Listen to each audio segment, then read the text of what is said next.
Представяме ви Иван Кънчев и Мартин Стаматов от организацията Българска история. Те ще разкажат за филма, който бе излъчен и в Пазарджик, швейцарецът с българско сърце, както и за тяхната мисия като организация. Здравейте, аз съм режисьор на филма Швейцарецът с българско сърце. Заедно с колегите и приятелите от Българска история започнахме заниманието с направата на филми преди една година, когато направихме първия ни такъв разказващ за освободителя на Родопите покойник Владимир Серафимов. Всъщност Швейцарецът с българско сърце е първият ни по-голям проект, с който се заемаме заедно. Това е документален филм, проследяващ историята на швейцареца Луайер. Той е един от швейцарците, които идва след служението в България и полагат основите на спорта в страната ни. За разлика от някои други швейцарски учители, той посвещава целия си живот, оставайки до края в нашата държава, пишейки много ръководства. Тогава се е наричало телесно възпитание.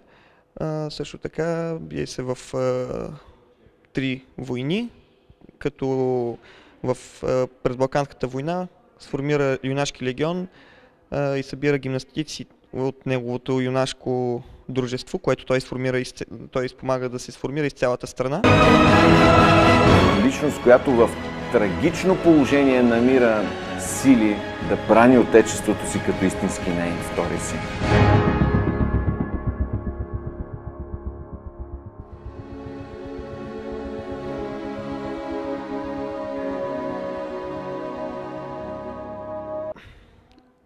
България има много богата история, която крие много интересни примери за това как може да живеем ние по-добре, и опитвайки се да разширим начините, по които да ги предоставим на широката публика, един от тези начини е чрез документалното кино. Аз съм Иван Кънчев, до мен е Мартин Стаматов и двамата сме част от екипа на сайта Българска история. Що се отнася до проекта Българска история, той стартира през 2012 година, когато все още като ученици ние създадохме една фейсбук страница, която кръстихме по този начин. Малко по-късно направихме и сайт, който също се казва Българска история, и постепенно основната дейност, която започнахме да развиваме, бе насочена извън интернет. Тоест искахме да стигнем да излезем извън виртуалното пространство и да правим инициативи и дейности, които са обвързани по някакъв начин с директен контакт с хората.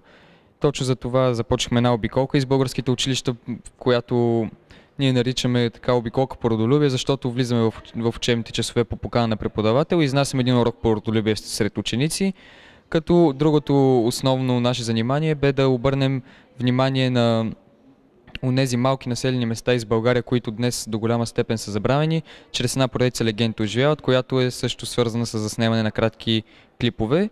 И със сигурност основно наше занимание е направата на различни филми, най-често до момента са късометражни, като един от тях е и Швейцарецът с българско сърце.